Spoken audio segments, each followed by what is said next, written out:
Келесіде бізде логикалық операторлар. Логикалық мәндермен орындалып, логикалық мәндер қайтарады.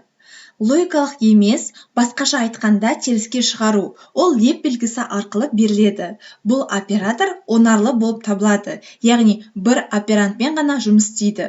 Бұл егерде айнымалда true мәні сақталса, ол оны false-қа өзгертеді. Егерде айнымалда false болса, оны trueға, яғни қарама-қарсы мәнге айналдырады. Мысалы, бұл жерде false, жаңағыдай ашып айнымалымыз true мәніне тең.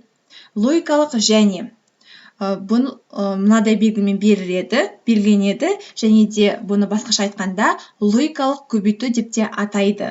Бұл екі операнд арасында жұмыс істейді, яғни екі операндымыз да true болған жағдайда бізге true мәнін қайтарады. Қалған жағдайларда false мәнін қайтарып шығарады. Логикалық оператордың ішінде логикалық немесе жаңағыдай екі сызықша арқылы белгіленеді. Басқаша айтқанда бұл логикалық қосынды.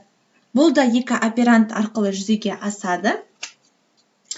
Және де жаңағыдай false мәнін шығару қажет. Егерде екі операндта false болған жағдайда бізге false мәнін қайтарады.